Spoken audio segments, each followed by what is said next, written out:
Cet homme ne fait pas son âge, mieux, il ne fait pas son immense succès non plus. Jean-Pierre Lang est un modeste et un poète. Originaire de Sarri-d'Orcine, il a mis ses deux qualités au service d'artistes d'horizons multiples et il nous le raconte avec ou sans filtre.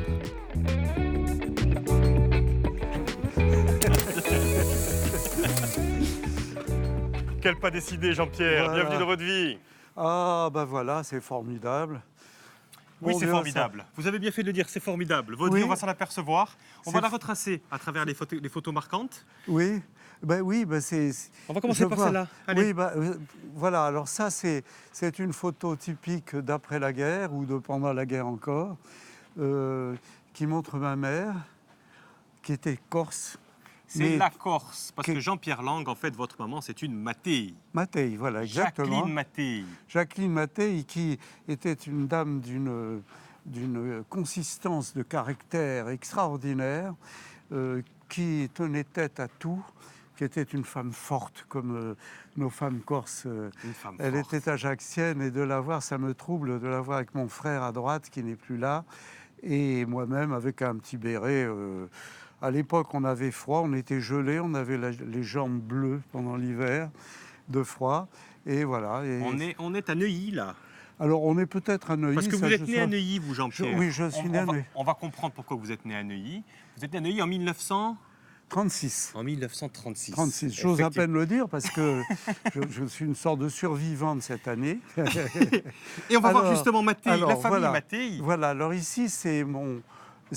l'oncle de ma mère, donc Oui. mon grand-oncle.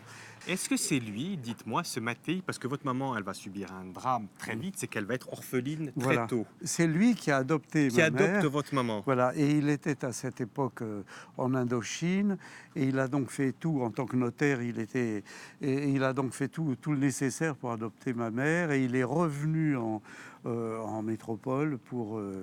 Mais pour faire construire la maison, non? Est-ce que Là, non? celle De ici Sarri-d'Orcine. Ah non, il avait cette maison déjà qu'il tenait de son père, De Dominique. de Dominique. C'est voilà, Dominique qui était- Mattei qui avait acheté la maison à Sarri-d'Orcine Voilà, et exactement. qui s'est transmise de génération en En génération. génération. C'est voilà. où vous habitez aujourd'hui. Et c'est là où j'habite aujourd'hui. Je suis fier de dire que si j'habite ici, c'est parce que j'avais fait promesse à ma mère, qui me l'avait demandé solennellement, de remonter cette maison. Parce que notre existence aventureuse nous a amenés un petit peu partout et que cette maison est restée presque 40 ans fermée. Voilà. Et c'est et vous je- qui l'avez réouvert. et c'est moi qui C'est l'ai une autre réouvert. histoire. Pour l'instant, on est D'accord. encore entre Neuilly, Voilà. la famille, on l'a bien compris, les racines Mattei. Oui. Et puis votre maman, elle va rencontrer un jour. Elle va homme-là. rencontrer mon père, officier de marine, comme on le voit là, officier de l'air. Il est sorti à 15 ans, il est rentré à 15 ans exactement pour faire les arts et métiers. C'était un homme comme j'en ai jamais connu d'autres dans ma vie. Il m'a entouré depuis mon enfance de musique. Mon père chantait merveilleusement bien.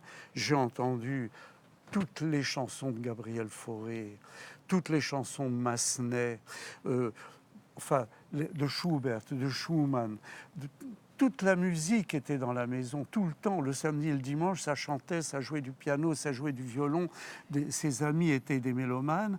Et donc, il m'a ouvert à la musique qui m'a sauvé dans mon destin, parce qu'elle m'a toujours accompagné et elle m'a toujours apporté des choses formidables. Avant que la musique vous sauve, il y a autre chose qui va vous sauver. Parce que votre papa, à la fin de sa carrière, il va partir au Brésil. Il a remonté après la guerre les mines de la Sarre et nous avons habité à Sulzbach parce qu'il remontait des mines qui avaient été détruites par la guerre et ensuite il a été nommé au Brésil. C'est ainsi que nous sommes partis au On Brésil. part au Brésil. Voilà. Allez. Alors, allez, allez au oh, Brésil. oh là là, oh le genou. Alors j'ai trouvé que cette photo de vous au Brésil, elle Oui. est pas mal. Mais Quel vous me athlète. rajeunissez, je vous en remercie. Au Brésil, vous allez passer une bonne partie de votre adolescence et même de votre âge adulte, puisque vous allez passer votre bac là-bas, et puis Oui, vous allez absolument. entreprendre des études de médecine. Voilà. Et c'est à ce moment-là qu'on vous sauve la vie pour la première fois. Enfin, vous Oui. sauvez la vie pour la première. Qu'est-ce qui vous sauve la vie pour la première Ce qui fois? me sauve la vie, c'est que, à cette époque-là, au Brésil, à São Paulo, parce que Oui. chaque étudiant avait un mort Parce que vous faites des études de médecine. de médecine. Voilà. Donc, il avait un mort. Donc, moi, j'en avais un. Et ce mort était mort de boire et de fumer. Bon. Et quand j'ai eu dans la main les poumons de cet homme, ce pauvre homme qui était mort, j'ai compris le crime que l'on fait quand on fume, qu'on se fait à soi-même, c'est-à-dire cette espèce d'acte suicidaire. Parce que le poumon, c'est rose, c'est souple, c'est beau. Et dès qu'il est altéré par la fumée, la nicotine, il devient craquant comme une vieille éponge avec laquelle on aurait nettoyé un âtre, vous voyez. Et quand j'ai vu ça, et que j'avais tous mes copains qui fumaient parce que c'était tout la clope, le type qui était étendu sur le truc, c'était le cendrier. Je veux dire, vous savez, bon, les carabins, c'est ça. Hein. Et en fait, j'ai pris conscience qu'il ne fallait pas boire et qu'il ne fallait pas fumer. Et de ce jour, j'ai arrêté. Et pourtant, j'ai fait un métier où l'on boit beaucoup, où l'on fume beaucoup, et souvent des substances qui sont déconseillées. Mais vous n'étiez pas là-dedans. Sain, on vous voit, magnifique. Et Ouais, puis surtout vous au êtes Brésil, gentil. Oui. vous donnez des cours aussi. Oui, à l'Alliance la vie, française. la vie est belle au Brésil, on a bien compris. Et il y Oui. a quelque chose qui se passe aussi au Brésil, c'est qu'il y a quelque chose au fond de vous, et c'est pour ça que j'ai mis cette photo. Au Brésil, c'est ça aussi le Brésil.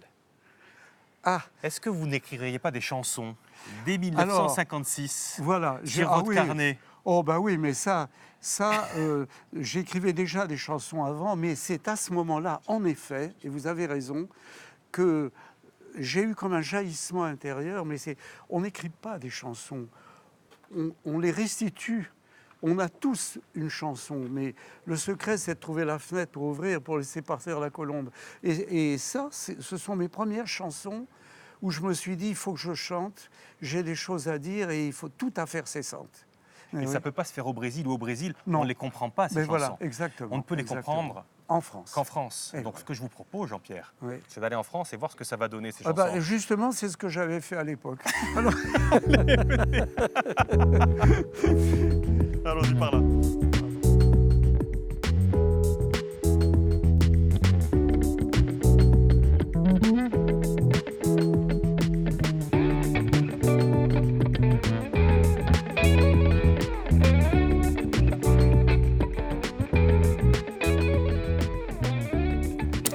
Allez Jean-Pierre, de retour au pays. ah, écoute, j'ai fait 10 000 kilomètres pour Eh ben, être allez, là. on va- Alors, c'est gentil de me faire asseoir. On va se reposer. Quand vous arrivez à l'époque, Oui. Jean-Pierre, ben vous êtes comme ça.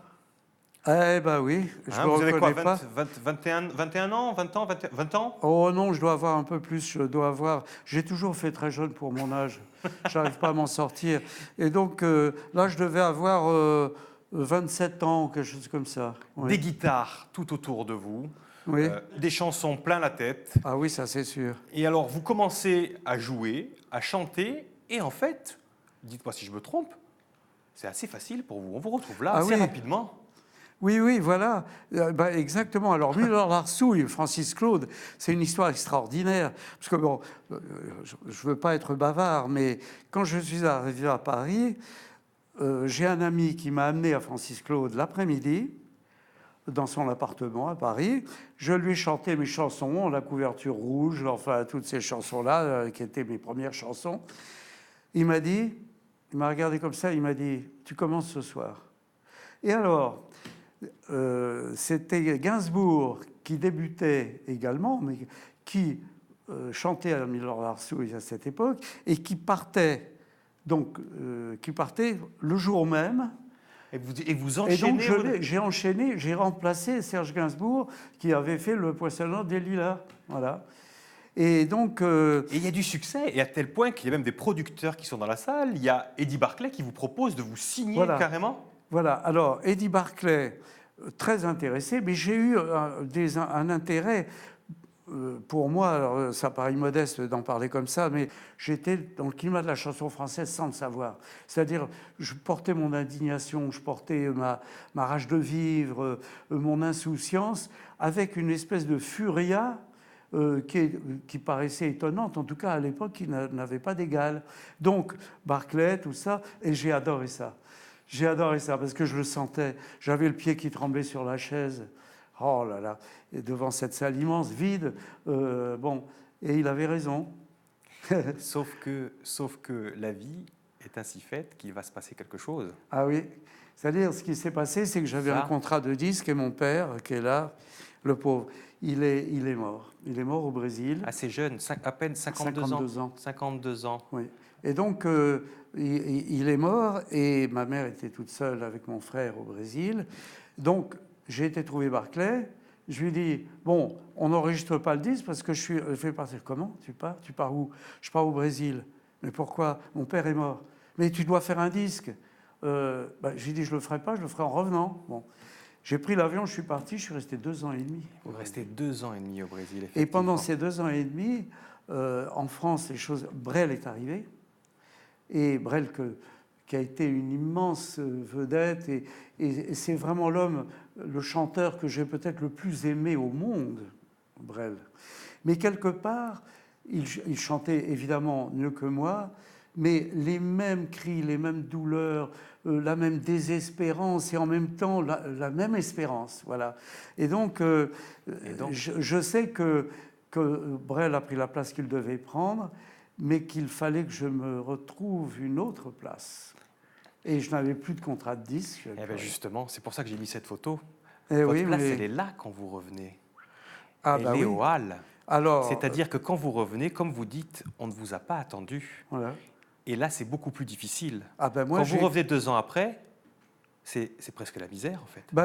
Oui, c'est la misère, mais je donne à son nom, à ce mot, une valeur positive, parce qu'elle m'a mis devant moi, devant mes propres réalités. Il fallait que je gagne ma vie.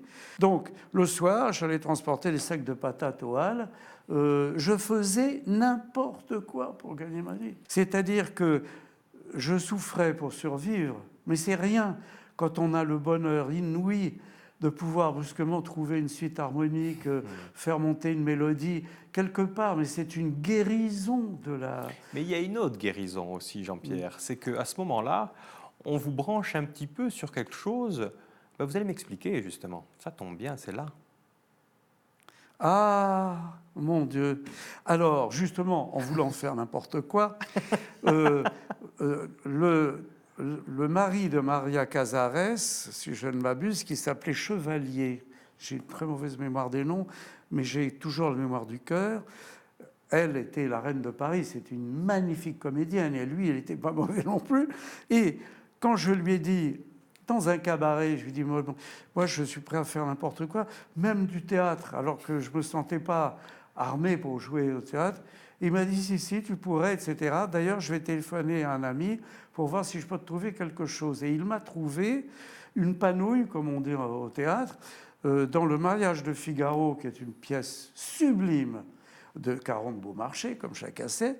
Mais surtout, ce qui se passe, c'est que pendant que vous faites votre panouille, de temps en temps, vous jouez un petit peu de la guitare, comme ça, pour faire plaisir aux techniciens. Vous faites vos petits concerts à vous, même de temps à autre. Voilà. Vous retrouvez le sourire, bien sûr.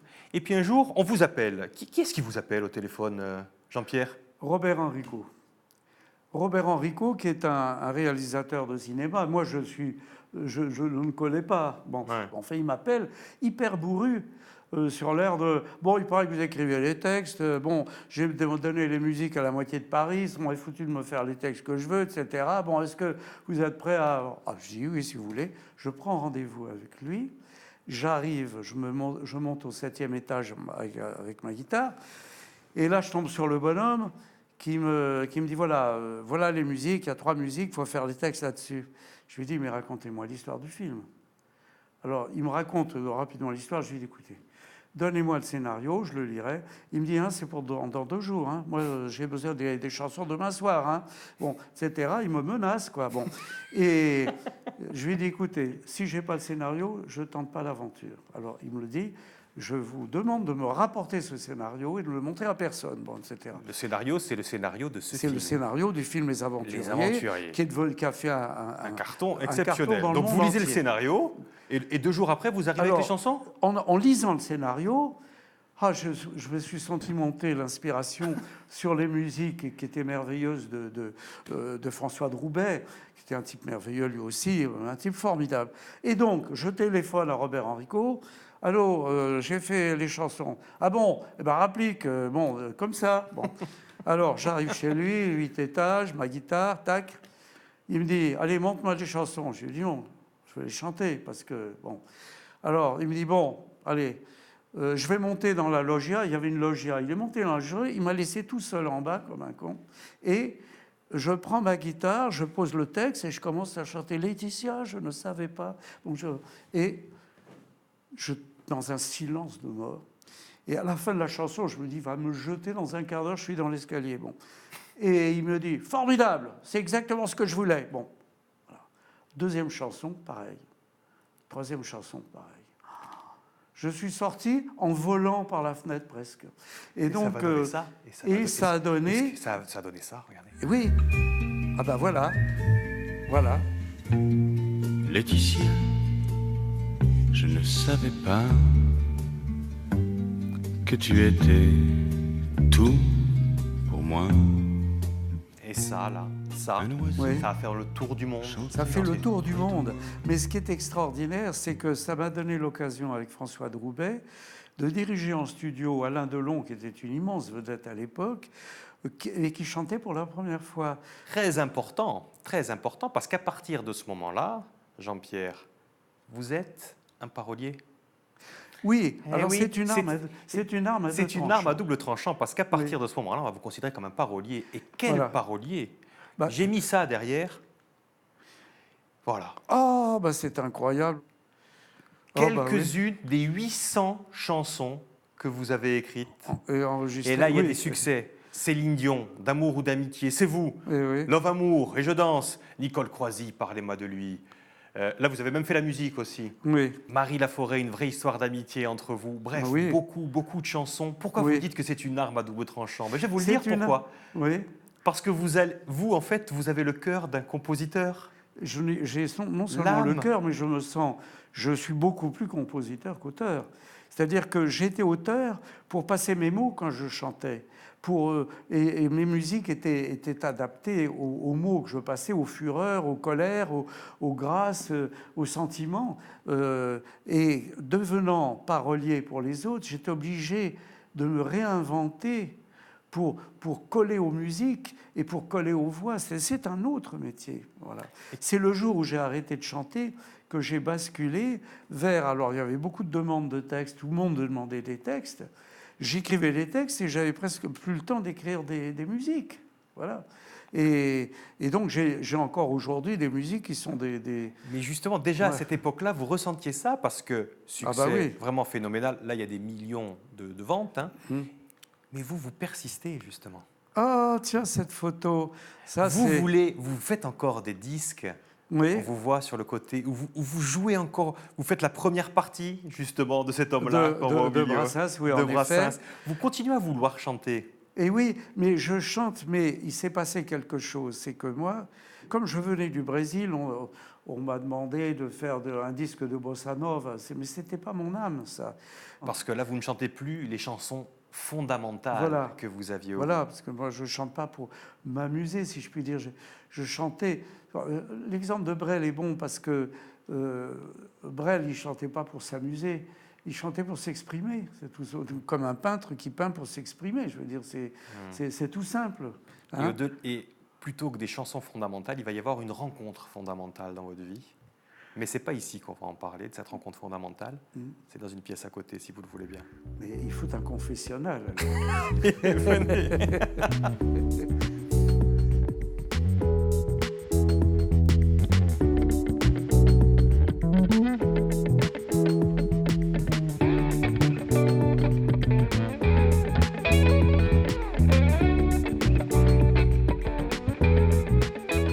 Jean-Pierre, dernier plateau, celui des rencontres fondamentales. Ah, Attention. ça va faire mal. Et s'il y en a une de rencontre fondamentale, c'est celle-là peut-être. Dites-moi ce que vous en pensez. Ah, bah oui, ça c'est sûr. Ouais. Très importante, très importante. 14 ans d'amitié avec sa voix. Est-ce que je me trompe en disant Oui, ça? c'est très juste. Mais il faut dire aussi que moi, je n'écris pas pour un chanteur. J'écris pour une personne qui s'appelle la voix. C'est-à-dire que une voix est porteuse d'émotions, elle est porteuse de... Une voix, c'est une personne. Et dès lors qu'un chanteur chante, sa personne, c'est sa voix. C'est ce que sa voix est capable de dire. Écrire des mots sur une musique, ça ne veut rien dire si la voix qui va porter ces mots n'est pas apte à porter ces sentiments-là. Donc c'est à moi de me plier aux sentiments que porte sa voix pour que les mots aient une intelligence. C'est ça l'écriture d'une chanson. Et ça va vraiment matcher avec la voix de Pierre Bachelet. Il y a une oui. vraie complicité, une Oui. vraie histoire entre vous. Hein. Voilà. Et ça va donner quoi? Ça va donner, on le sait, des succès. Oui. Et encore là, c'est chez vous. Oui, Hein je reconnais. C'est chez vous. On voit que là, Ça. 1 million de 45 tours vendus pour les corons. 1 million. Vous savez, la chanson, c'est un acte qui permet de faire société. On chante pour être à plusieurs, pour être ensemble. C'est un acte tribal d'une force extraordinaire. Alors, quand on dit « Oh, la chanson, c'est un art mineur », non, c'est un art majeur. Et vous l'avez dit, faire société. Alors avec Bachelet, on faisait société autour de thèmes un petit peu, entre guillemets, lourds. L'amour, les corons, ça souffre. Et vous avez écrit d'autres chansons. On va écouter et puis vous allez comprendre pourquoi je viens là. Ah bah oui, évidemment. Alors ce qui est...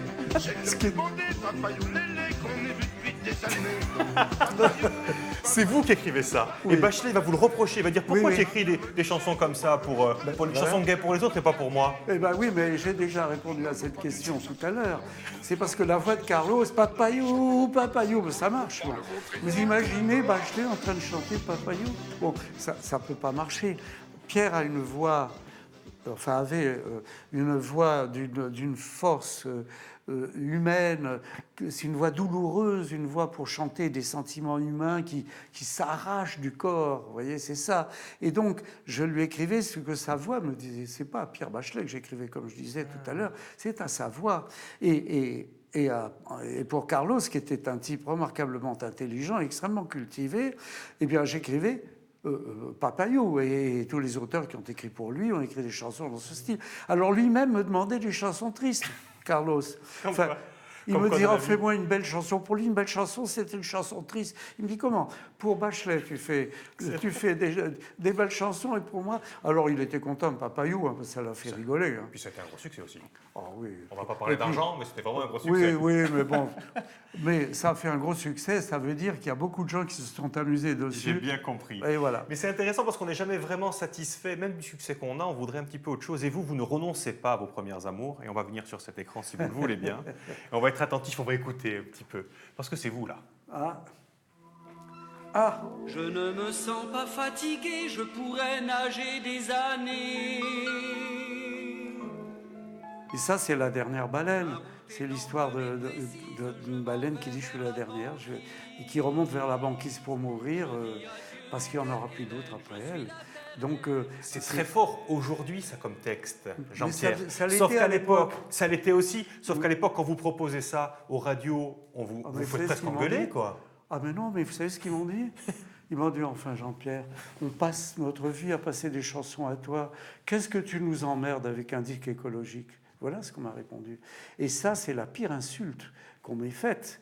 Parce qu'en fait, moi, j'ai fait ce disque parce que j'y crois. Parce que La Dernière Baleine, il y a surtout une chanson, Je t'aime bien ma terre, là, qui est une chanson qui peut faire un tube encore aujourd'hui. C'est-à-dire que quelque part, j'ai l'impression d'un enfant mort-né. C'est une impression très, très pénible. Alors, c'est vrai que j'ai fait des nombreux succès, il faut bien le dire, avec beaucoup d'interprètes formidables. Je n'ai pas su peut-être être l'interprète suffisamment convaincant pour mériter cette chanson-là. Voilà. On va venir un petit peu vers là, si vous le voulez bien. Bon, alors... Dire des choses plus terre-à-terre. Hein? Autre rencontre fondamentale. Ah, ben voilà, ça c'est vraiment... la femme de ma vie, c'est mon épouse. Martine. Alors là, on était très joliment habillés parce qu'on devait certainement sortir très sérieusement parce que généralement le port du smoking c'est très très rare chez moi. Parce que j'ai des photos. Comme vous pouvez le constater d'ailleurs aujourd'hui. J'ai des photos, vous êtes moins habillés justement. Ah ben voilà. Vous en avez parlé, ce tour du monde à la voile que vous avez entrepris avec Martine, et c'est à ce retour que vous avez rencontré Bachelet. Très intéressant de faire un tour du monde dans la vie. Eh bien oui, quand on revient de ça et qu'on est dans le parisianisme, machin et tout, on sait tout de suite écrire une chanson qui vous sort du cœur et qui n'est pas encore compliquée par toutes les tendances, les modes, les ceci et les cela. Voilà, c'est tout simple. Ouais. Parce que tout se résume de manière simple. Voilà. Ah, alors Vous là... en êtes tellement fiers que Oui. je n'ai pas pu faire l'économie des photos. Vos deux Oui. fils. Alors, et vos voilà. deux fils, c'est pas n'importe Ça- qui, Jean-Pierre. Oui. Ils font de l'aviron et lui, il a fait 2 fois les Jeux Olympiques. Les Jeux Olympiques, il a gagné surtout C'est un truc. vainqueur d'Henley. Henley, c'est la course la plus prestigieuse du monde en Angleterre. Où qu'il Et se c'est trouve, lui, voilà, où c'est qu'il lui. se trouve dans le monde encore aujourd'hui, il Oui. vous appelle tous les jours. Là, il m'a appelé ce matin. On leur passe le bonjour. On Oui, leur passe bah, le ils bonjour. sont- et lui était un ingénieur de l'aéronautique comme son grand-père, c'est-à-dire comme mon père. Et bon, ils ont des enfants formidables. Écoutez, le ciel m'a béni. Il m'a envoyé des épreuves, beaucoup d'épreuves. On n'en parle pas parce qu'on s'en fout, mais on survit aux épreuves quand on a la chance d'avoir des enfants et une épouse qui vous accompagne, tout simplement. Et quand on a la chance aussi peut-être Oui. d'avoir cette vue, Ah, voilà, ça c'est la vue de la maison. eh oui, En effet, on en revient et où tout a vous avez commencé. raison de le dire, habiter à Paris, vous pouvez avoir un appartement de 300 mètres carrés, ce qui n'a jamais été mon cas, mais enfin, admettons, vous n'aurez jamais la vue, parce que vous savez que la vue, elle s'habitue, regardez, on est à 1 mètre de cet écran, à vivre en ville, l'œil ne porte jamais à plus de 20 mètres, jamais. Or là, quand on habitue son œil à regarder loin, on commence à percevoir la complexité du monde. Et de Sari Dorchin, j'ai plus d'informations sur le monde que j'en aurais si je vivais à Paris ou à New York. Voilà. Bah, c'est le mot de la fin. C'est le mot de la fin. Il y a un geste quand même pour finir dans cette émission. Allez. C'est le selfie. Au Hein revoir. on va Ah, on si va c'est se faire juste le là. selfie. C'est pas très loin. L'horizon n'est pas bah loin. oui, voilà. Voilà. Enfin, Merci. enfin ensemble. Merci infiniment, Jean-Pierre. À bientôt. Lang. Bonne continuation à vous. Et on se retrouve du côté de Sari Dorchin. Ou d'ailleurs. Merci à vous. Non, merci à vous. Allez, au revoir.